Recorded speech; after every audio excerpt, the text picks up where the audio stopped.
এই হচ্ছে মা কঙ্কালীতলার মন্দির। তোমাদেরকে মন্দির প্রাঙ্গণটা একবার দেখিয়ে দিচ্ছি।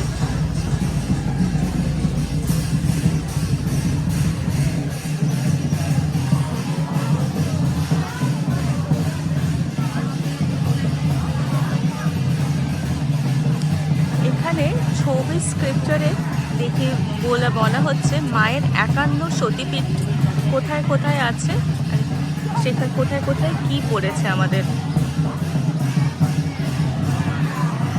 আমি তো ছবিটা জুম করে তোমাদের দেখাই।